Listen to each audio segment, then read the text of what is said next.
What's up, everybody? You remember the last video? We built 4 of these beautiful Lego kits by Histobrick. We had the Titanic, the Carpathia, the Britannic, and the Edmund Fitzgerald. You remember it. It was quite a thrill ride watching me sit there and assemble these kits for 45 minutes, I'm sure. But backed by popular demand, more. I've been working a lot with Tom over at Histobrick, and yeah, it's another Tom. There's 2 of them now. I've been helping a little bit develop the kits. All of the beautiful craftsmanship and design is done by him. Don't get confused. I'm not taking the credit for that. But I've helped him a little bit with the research and also with writing up the historical descriptions of each ship that appear at the beginning of each of the instruction booklets. He sent me another batch of these kits, and we wanted to theme it a little bit. So we have 3 new Lego kits, and they all have something in common, and that's the First World War, the Great War, if you will. His Majesty's transport, the Olympic, the RMS Lusitania, and the USS Arizona. Last time around we did the Olympic class, the Titanic and the Britannic, plus the Carpathia, which was obviously involved in the Titanic story, and the Edmund Fitzgerald, the freighter, which has no connection other than the fact that we had it here. But we are completing the Olympic class by building the Olympic today. And then we're doing the Lusitania, which is obviously a very significant ocean liner from history. In fact, me and a few friends were actually building a virtual reality Lusitania experience. You'll hear more about that in a little bit, not in this video though. And of course the USS Arizona. This is good because I'm actually making another documentary about the Oklahoma. And they did have differences. For example, one had 1 funnel, one had 2 funnels.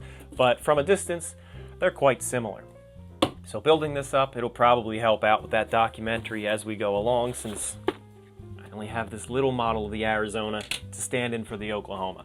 But let's begin with the Olympic, because I know that's the one that everyone is itching to see. You've been asking for it since we built the rest of the Olympic class last time around. All right, trusty K-bar is coming out.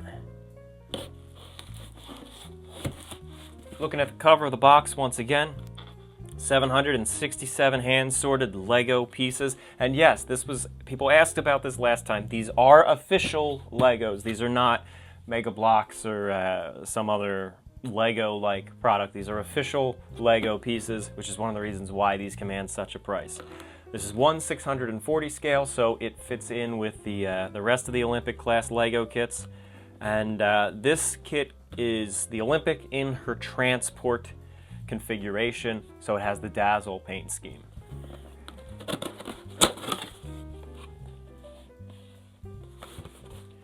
Got the instructions right here.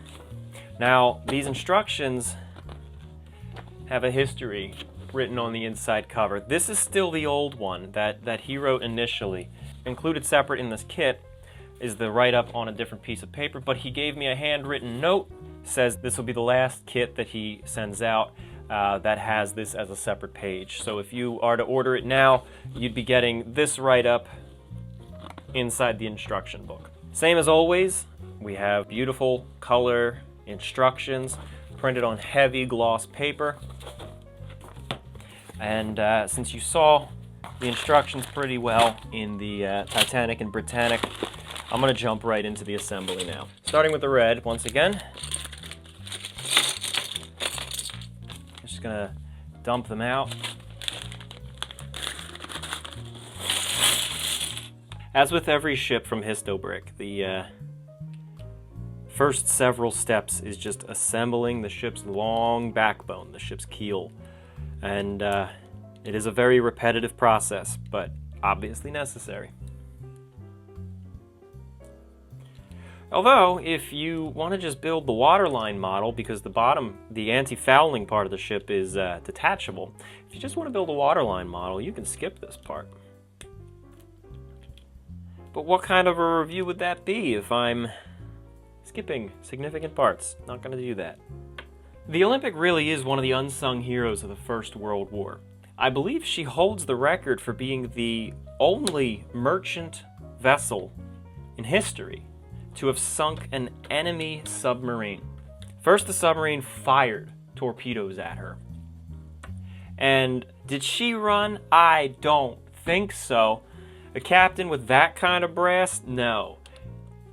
He turned the ship and chased it down when it started to back out, after having dodged those torpedoes. Ran it down, and then picked up survivors. What an absolute Chad.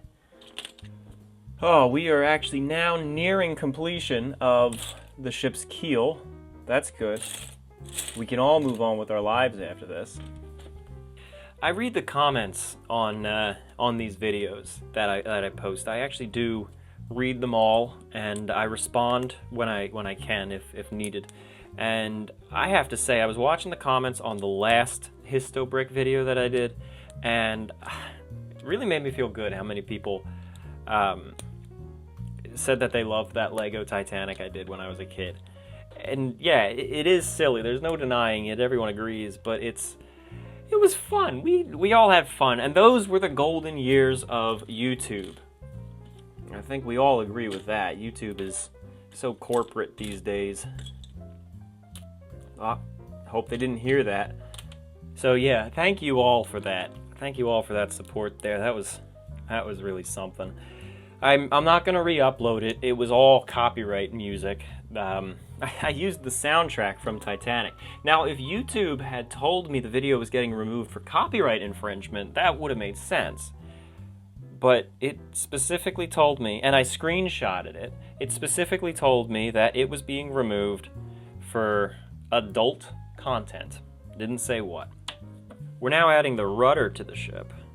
The rudder and the central turbine propeller. I'm gonna add the turbine propeller later because I don't want to open this. I don't want to open that bag up and just clutter the desk more. So I'm gonna just add that in later. It's not gonna be hard to get to. I'm sure getting hungry though. That's one problem Histobrick can't fix.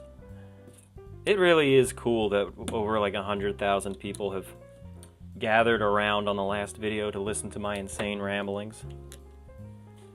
Oh, who am I kidding? You're not there to listen to me. You're there for the beautiful models. And I don't blame you. I'm not offended. Alright, now we're moving on to the ship's reciprocating engine. Always a nice detail to be able to pop the ship apart and see a representation of the engine propping up out of the bottom half of the ship. The Olympic, she had pretty much the same power plant as the rest of the Olympic class. Prior to the production of the Olympic class, they were actually trying to figure out what was the best propulsion configuration. All turbines, all reciprocating engines, a combination of both, and they actually tested it out on a couple of White Star liners built by Harlan and Wolff at the beginning of the construction of the Olympic class, and they came to the conclusion that the two reciprocating engines with one turbine in the middle was the most efficient way that they wanted to do things. We're opening up our bag of grays and a couple of blues in there. That's going to be the Dazzle paint scheme right here. There's going to be a lot of that as well as some of the black mixed into it. But right now, before we get on to that, which is going to be the hull, we are building a representation of the ship's boiler rooms. It's very hard to make a faithful representation of the ship's boiler rooms at this scale using Legos, but this is at least a little bit of a something, a resemblance to it.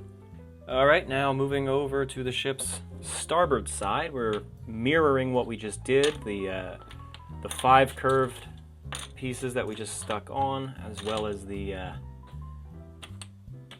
mounts for the next layer of curves. These are the first of the 2 wing propeller mounts. This one is going to be the ship's port side. And next step, I see we're doing the ship's starboard side. Man, I'm just getting too hungry. Anybody cooking something nice for dinner out there? Let me know in the comments. Keep me going. When you first start building the ship's keel length, and then later the hull, I remember from the other ships we built, it's a very flimsy construction at first. But then once you start getting the sides in, it becomes a lot more rigid. You know, you really add starch to its diet, and it starts to hold up quite well. See? That's pretty secured. Ah! Okay, not that piece. Okay, like I said, I'm gonna save the props until the end because they're in that bag I don't want to open yet. But we do now have, I believe, aside from the props, we have the lower part of the ship finished. The anti-fouling, the boiler rooms, the engine rooms done. Now we're moving on to the upper hull. Now we actually have to open up that final bag. So before starting the upper hull, let's just slap those propellers on.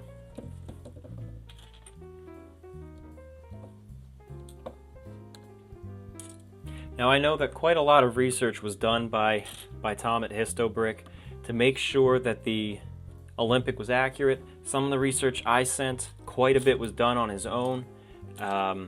So I am going to be watching for accuracy as we build this, but not as much. I know that the attention to detail with HistoBrick is only improving. It was great to begin with, and a lot more is going into it now. All right, now moving on to step 34. Just another series of monotonous steps as we move along the ship's length. Quite a long ship. I'm looking forward to getting into the Lusitania model. She was quite long as well, but she was significantly narrower than the Olympic class. Very unstable as a result. There was some sort of a study that was done, a computer analysis, where they took the Mauretania, the sister of the Lusitania, and they simulated the same amount of damage that the Titanic sustained in her iceberg collision, and they applied that damage to the Mauretania to see how she would have held up, or how she and her sister would have held up, because they were a very similar architecture. And Mauretania just, I believe she just rolled over within the first 18 minutes. If you're looking for a good Christmas gift, there's a lot of people who love Lego, and there's a lot of people who love historical ships. There's a lot of crossover between the two. So if you're looking for something, these kits from HistoBrick are an excellent idea.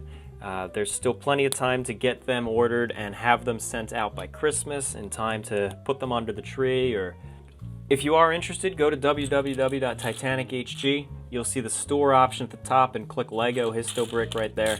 I forget what it is, but it's there, and then you'll be able to select. And I am adding up a couple more kits to that site. On this step now, step 45, we're adding the first of the detailing to the forecastle. We have the cargo crane.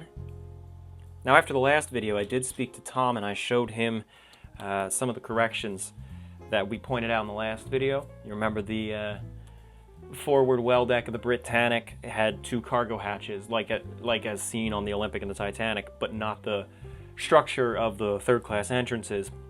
And it also didn't have the enclosed aft well deck, and he very quickly corrected it. I sent him Britannic Patroness of the Mediterranean, RVR experience of the Britannic, as a reference. So further proving the validity of them as historical resources. These kits are the first time in a long time I'm doing anything with Lego. Well, aside from the last video. And it really brings back memories. It's kind of funny. I mean, I'm mainly doing these videos to promote my friend and share it with you guys and critique it for historical authenticity. But I'm having fun. The other day I found myself actually at the mall, and I went into the Lego shop just to look around. These parts don't snap in. They just sit on top. I hate that. I get it. I know. I understand. But I don't like that because they slide off so easy and I'm a klutz. Hopefully we're going to be able to add some rigidity to these loose parts on this step. Really lock them in. That's okay. I have faith in Tom at HistoBrick. He wouldn't let us just stand out in the open like this. He's got us covered. I know it.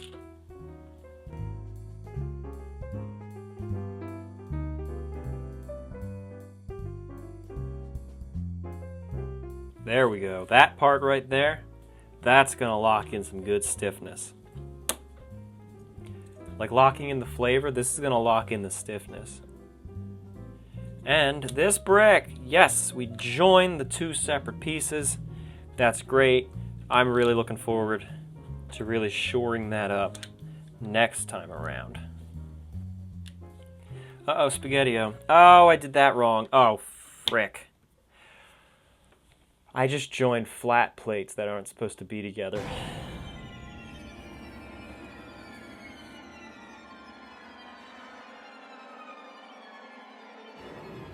And I just trimmed my nails.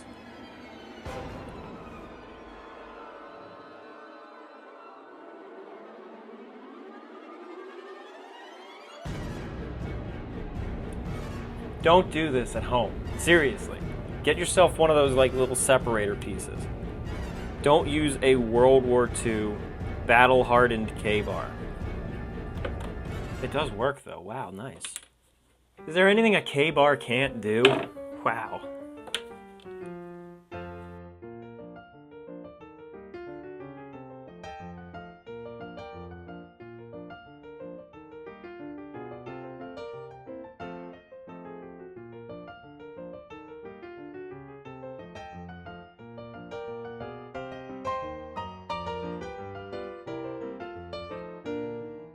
We're nearing completion of the ship's port side.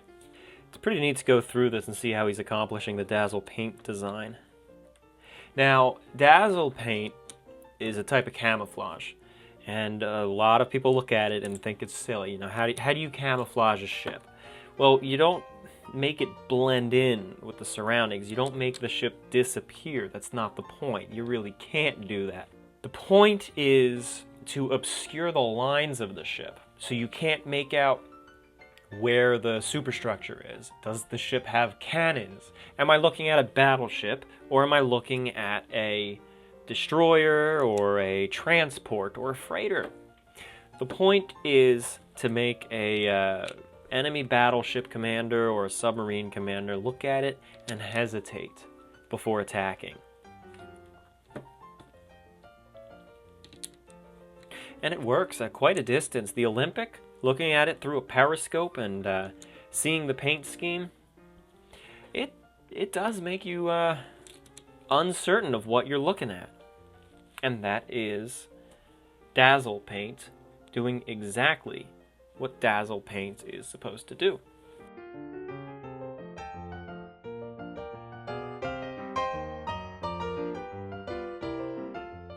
At step 55, we are getting closer to the completion. One or two more steps after this, and we'll be moving on to the ship's superstructure. And boy, is it gonna be super, because it's all camouflaged. So what are my impressions of this model kit so far? It seems to be holding up well. I have no complaints with the historical authenticity. Now, of course, I'm not sitting here and scrutinizing the kit next to an actual photo of the ship's dazzle paint to see if it really lines up right. I'm not going to do that. You might want to, and I'd love to hear what your thoughts are once you do this. But I'm just having a good time building it. And with that, we now have the upper hull complete. We're moving on to the superstructure. Not too much left to build at this point.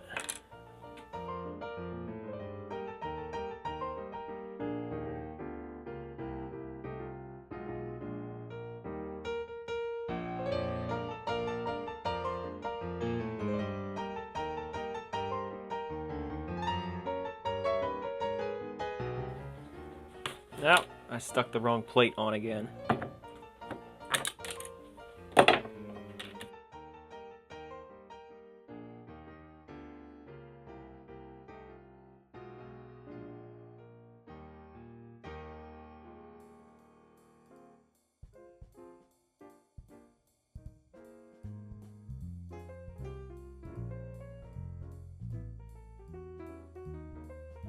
One of my favorite things about Legos is seeing how certain illusions are pulled off with little pieces, and seeing these grill-like bits being used sideways, so we're looking at the smaller end. to create the porthole effect. I love that. Everyone loves miniatures, and just seeing things scaled down, yet still an accurate representation of a real-life counterpart. Everyone loves that. Whether it's a model or a Lego kit or a little HO scale train set. Everyone loves that stuff. Boy or girl, you love that. I can't explain it. We're building the last of the cargo cranes. Now, while you're still building the kit, it's not that important because it can all be adjusted at the end, but you want to be careful about the direction that you have these oriented in. These can get quite sloppy looking if you have these cargo cranes pointed in any which direction. You'll want to research how these cargo cranes were actually stored on the Olympic class. They usually crossed or went at an angle with each other. They had full mobility so that they could go over the side and lift up cargo and then put it into a cargo hatch, but they mainly stored them crossed.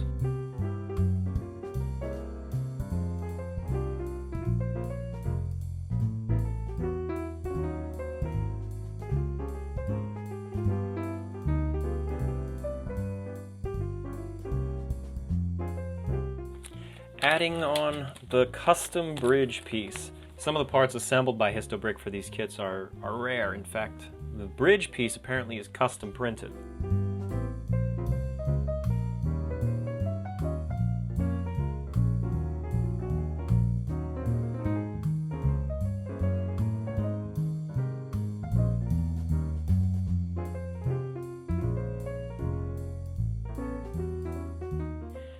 Well, we're really nearing the end of it now. Not much left. Looks like the rest of the steps, aside from the funnels now, are just going to be random deck detailing. Time to build up some funnels. It's your standard funnel construction that we see in the other Histobrick kits. 2 rods going up and 3 bricks high along the way. Alright, now we're going on to the masts.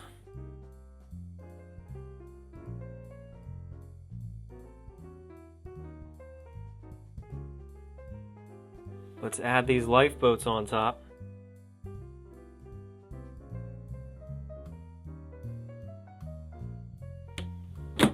There we go. And voila, there we have it. HMT Olympic in her dazzle paint scheme. Isn't she a beauty? We do have the lifeboats going more or less the full length of the boat deck, as she would have been at the time of the First World War. I'd say this is quite an impressive piece. It's a few more parts than usual due to the fact that it has a lot of color breaks in it. Let's put her alongside the other of the Olympic class.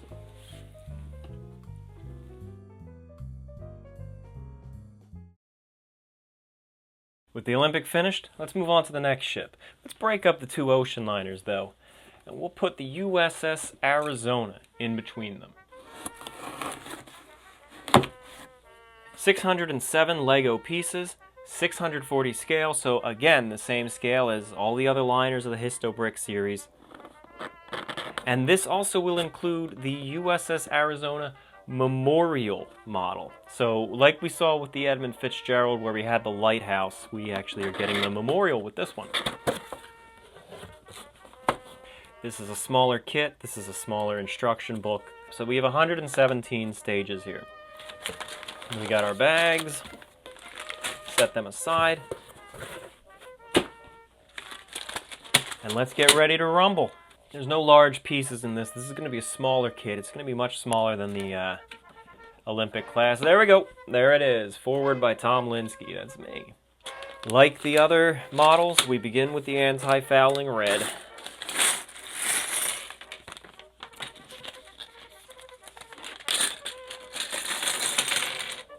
Oh yeah, she was commissioned in 1916, that's right. Almost no service. She trained during the First World War. She was a training vessel. Obviously, the Arizona is most famous for her participation in the Battle of Pearl Harbor in 1941 at the absolute outbreak of the Second World War for the Americans. She just really got wrecked. It was not a good day for her. The Arizona spent most of her career just getting overhauled over and over again. They kept refitting her with different parts. In fact, she was being worked on at the time of the Pearl Harbor attack. Moored up alongside of her was the repair ship Vestal. When the Arizona exploded, the Vestal was practically annihilated. We have a different rudder design this time around. My friend Park Stevenson, he has done a lot of work on Pearl Harbor, studying the attack and analyzing a lot of the first-hand accounts. He was a huge help in this Lego kit. I reached out to him and I said, hey, would you be willing to share screenshots of the CGI model of the Arizona that you built? And could we use it for this Lego kit? And he was more than happy to oblige.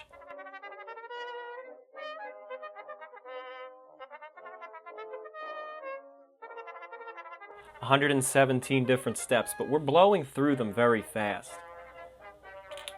There's not a lot of tasks with each step.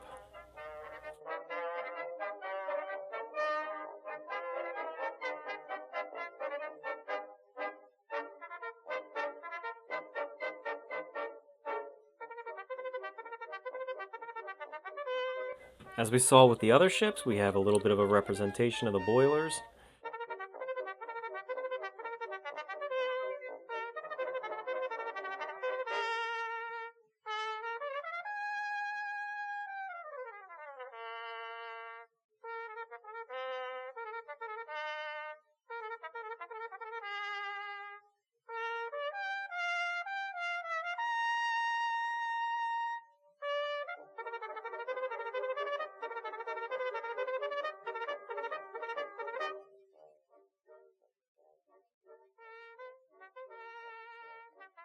With that, we have the anti-fouling part of the USS Arizona finished. Now let's move on to the upper hull. It appears that the upper hull is going to be built in two different segments, a forward and an after part, and this looks like it's going to be the forward. Opening up the final bag, we need to pull some green parts out. Haven't used any green yet in any of these kits, I don't think. As we're going through the USS Arizona, it's not going to be easy for me to look through it and critique it for historical authenticity. I had already reviewed the CGI model that was built by Histobrick in advance of actually getting a physical kit, and any corrections that I had at the time were made. Anything that's still inaccurate, if there is anything, is stuff that I'm unaware of. I have full confidence that this kit is authentic, at least as far as I'm aware. I know that, once again, diligent research was put into it, and of course, Park Stevenson built a wonderful representation of the Arizona for animation purposes, and that was used as a reference for this. So, right out the door, this kit should be authentic. And I know it is. And I'm definitely seeing that as we're going through this so far. If I do see anything that I think is wrong, I will point it out. I want this to be an honest review. But I am just straight up saying right now, I think it's going to be a good kit because I got to preview it.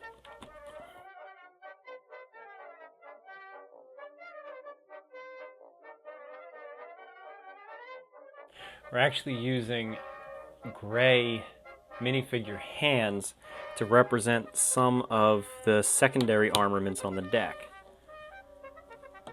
That's pretty crafty.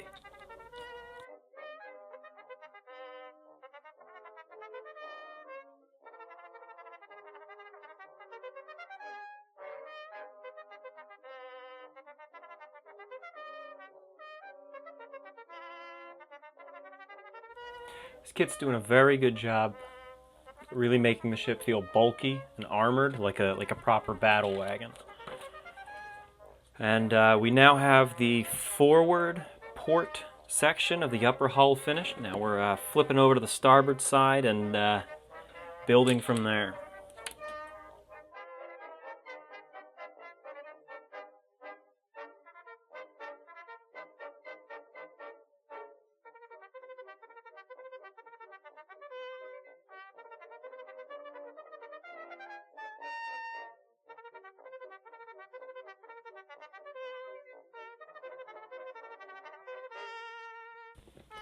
There it is. That is the forward upper hull. Now we actually mount that. Now they've got us mounting it right now. Moving on to the after section of the hull. So the USS Arizona, like most other battleships in that point in American history, was named after a state, the state of Arizona. When the ship was blown up, parts of it were salvaged. I believe her propeller, one of her propellers, or maybe even one of her gun turrets, is at the University of Arizona. It might have been an anchor, but some token artifact from the wreck is preserved at the University of Arizona.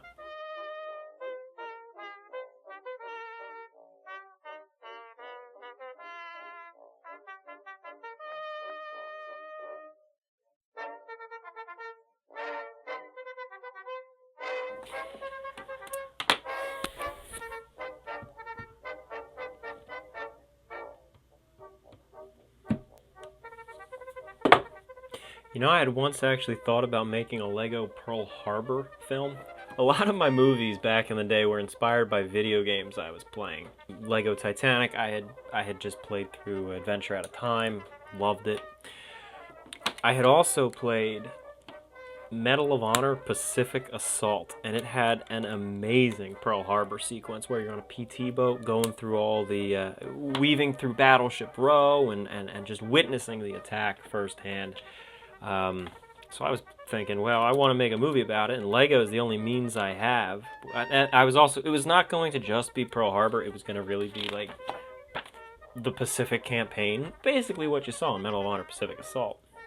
I was doing like Guadalcanal and all, which is why I had a 1943 pencil-drawn calendar that I stuck up on one of the Lego blocks.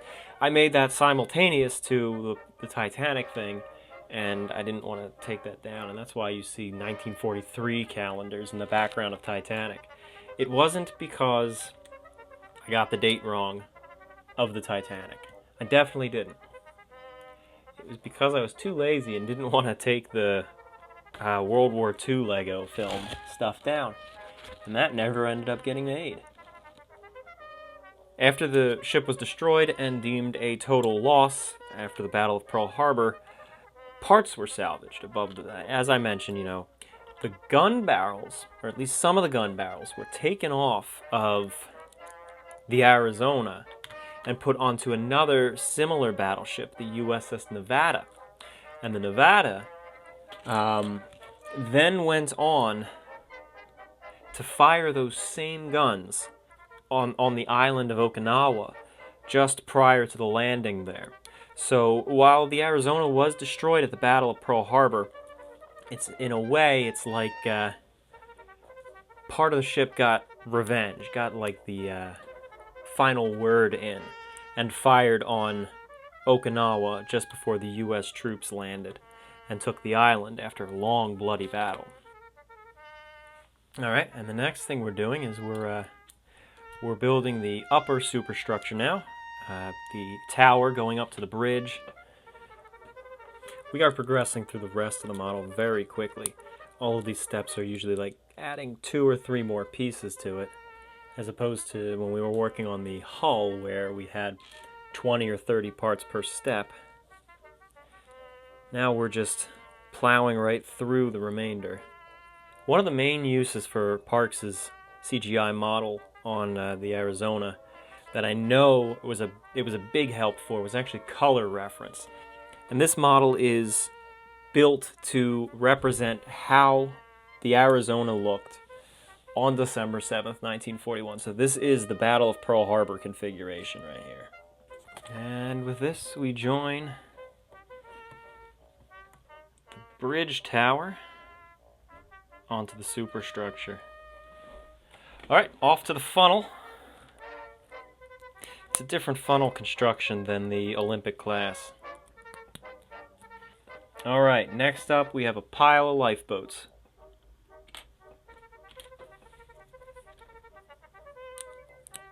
Now we're going to start building the after tower.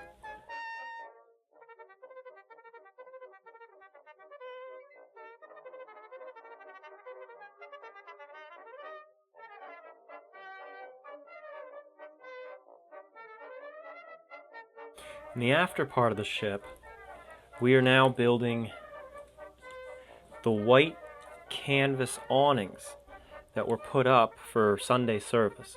Pearl Harbor attack was on a Sunday. They would have been in the stern, and they would have been in the bow as well. These were white canvas, I believe. Now we're going on and building the one in the bow.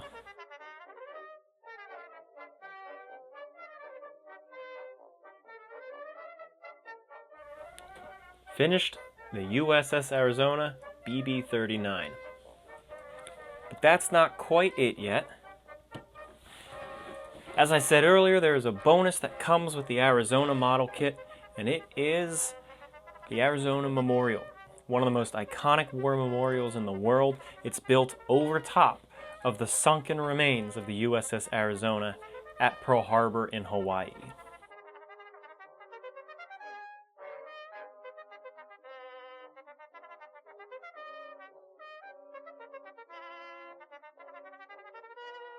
Last step of the process, we have these 3 pieces, and these are optional parts that if we wanted to take away the attack configuration and remove the Sunday service awnings, we would take them off and put these parts more or less in their place. I'm going to keep the Sunday service awnings on.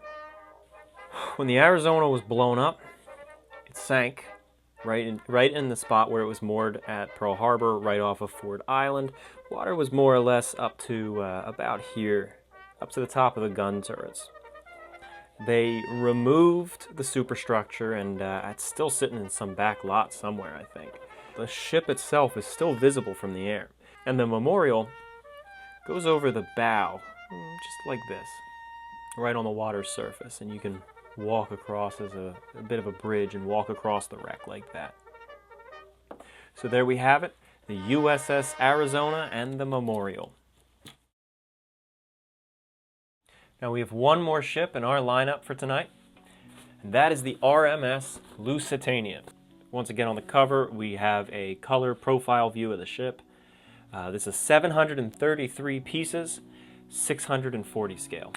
By the way, all of these boxes are numbered by batches. This is batch number 1, model number 4, meaning this is the 4th Lusitania kit out there.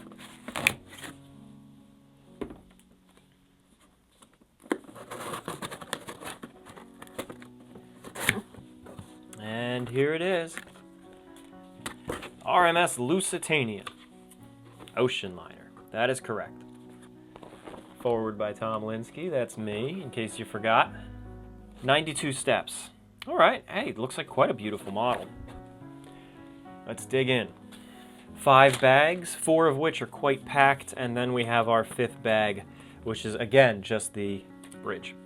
Now, once again, the Lusitania was quite long and narrow. That helped it achieve the nickname of Greyhound of the Sea because of its speed. It did capture the blue ribbon. It's quite fast. In fact, that is one of the reasons why it was allowed to continue Atlantic passenger service during the First World War, because the thought was it was fast and safe and it could outrun any U-boats. And that was actually true.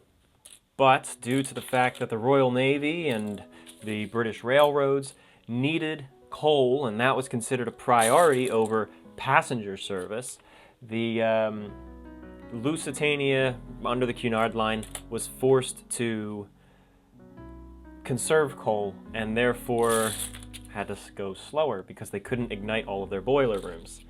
So the fact that it was super fast and able to outrun U-boats was negated by the fact that it had to conserve coal.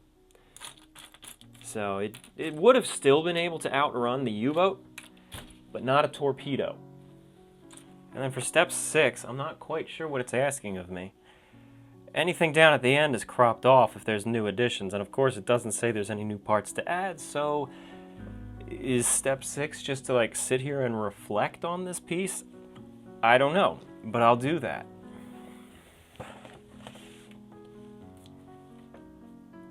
It's a good piece. Now let's build the rest of the ship.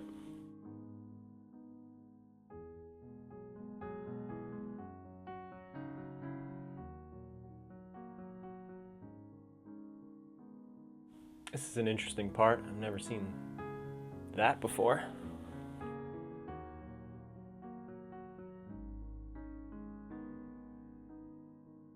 Here we got the rudder added. We're going with the rudder design as seen on the Arizona, as opposed to the other ocean liners. Step 12 is to reflect on this piece. All right, I'm ready to move on.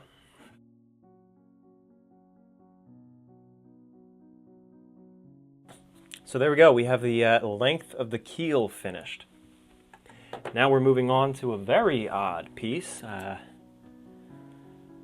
Long strip of black barrel pieces and red bricks representing one of the boiler rooms.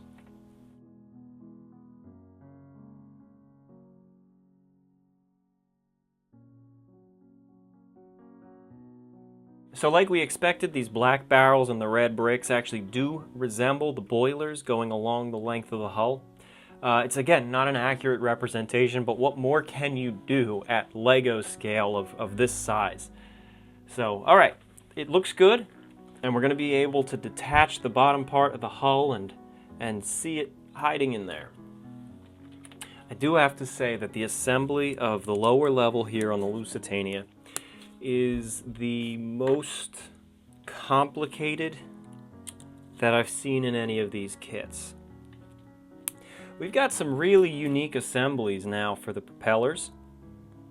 This is what the propellers each look like. The shaft coming off the ship, and then there's the prop. This is a new unique design. Haven't seen it in any kits yet. I like it. It does look the most advanced and realistic yet.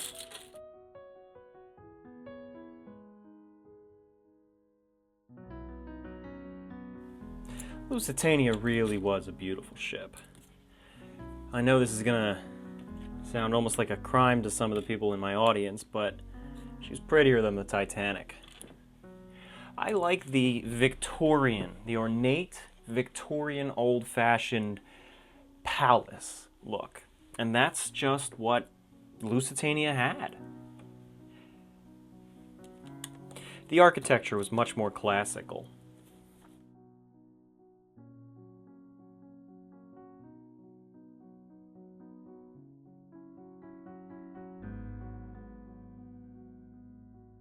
And that's it. We have the lower portion of the Lusitania's hull completed now. It's a pretty complicated build. As I said, it's the most complicated of the hulls that I've done so far with Histobrick. It's tight. There's a lot of tension between the different pieces. Not everything fits. It feels like not everything fits naturally, but it's snug and it's holding. There's compression, for example, like these pieces going sideways. They're really held firmly in place by compression. It's a sturdy build so far. Not a complaint, but it is unique. Aside from the bridge, we are opening up the last bag.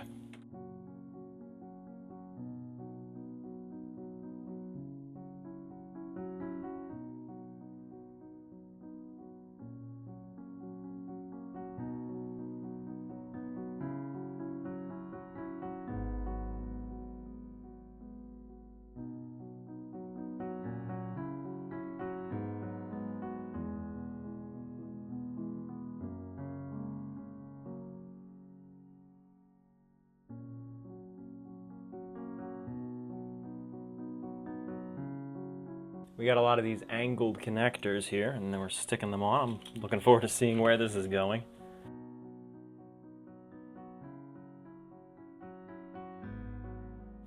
A lot of loose parts. And pieces that are just hanging on by a thread. Let's get that reinforced.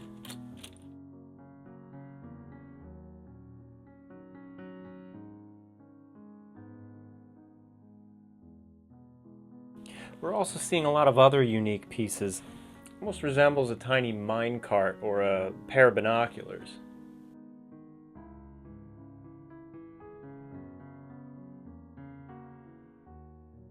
And I see that that piece is going to be used as our anchor.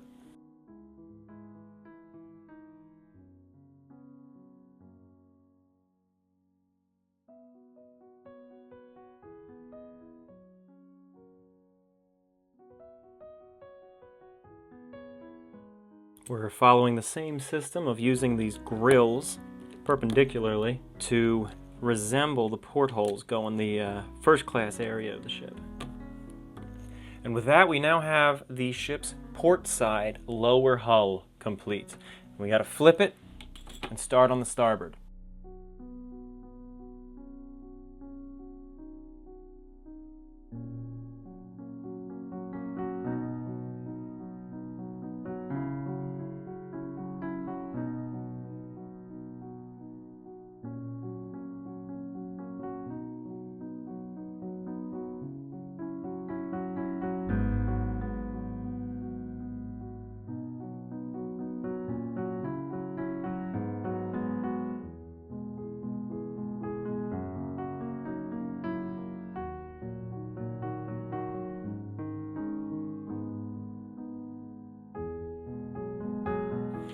There it is. The upper hull is now finished, and instead of alternating back and forth side to side now, we're going to start building up. And we're starting in the stern around the second class accommodations, which was that, that tower in the back that was separate from the main superstructure.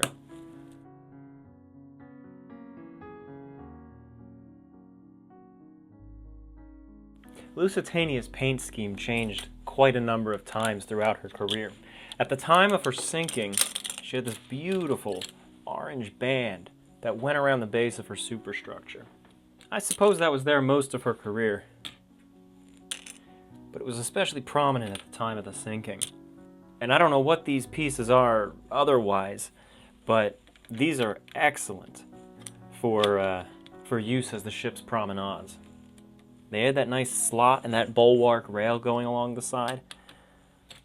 Great thinking. This is one of my favorite parts of the ship, and I can't explain why. At the forward end of the superstructure, on the lower level, which I think was B deck, was a hallway that just curved around the front and had windows facing the front of the ship.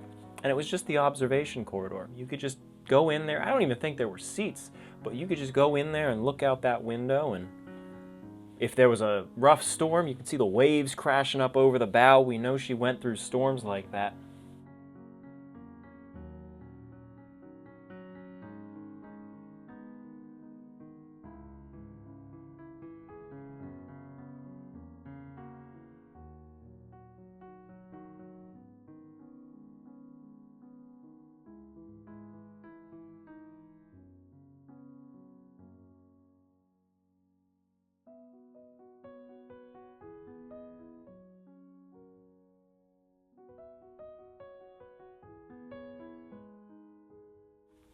Now on this step, we're also supposed to add the lifeboats going the full length of the boat deck. But as you know, I don't like loose parts. So I'm only going to add the ones that actually are fixed into the studs and locked in place. And once the full kit is assembled, then I'll slide the rest on top. So that's 6 boats. Now interestingly, the Lusitania, like the Olympic later in her career, like during the war, had lifeboats the full length of the boat deck. But prior to the sinking of the Titanic, she had the same lifeboat configuration pretty much as the Titanic. Not enough for everybody. Most ships didn't have enough lifeboats for everybody. It was just the Titanic that got caught, if you will.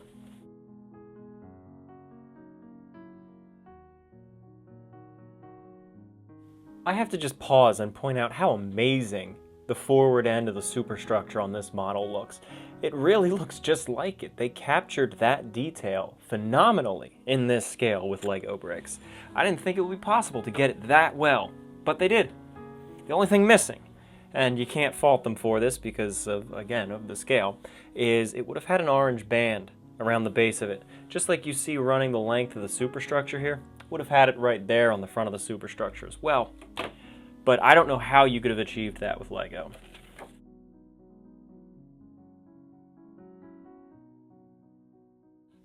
The deck of the Lusitania was also cluttered with all of these brown vents, which is another thing that's captured here.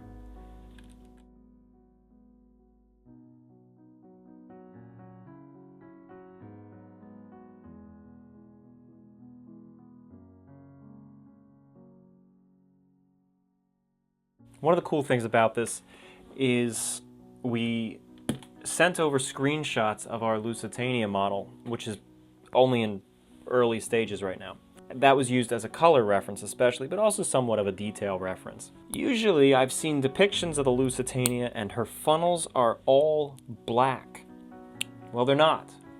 They weren't. In making this Lusitania experience, we discovered that they were actually two-tone. We discovered is actually a little misleading. That was a poor choice of words. We didn't discover it. It was already out there. Other people have researched it and they believed it. But we found out about their research and looked at it and we agree. It sure looks like it was a dark gray lower 2/3 and then a black top. And that's what was included in this kit. So that is another thing that Histobrick nailed. You can't really make it out in photos and videos because the cameras just couldn't pick it up, but it's visible in parts of the wreck.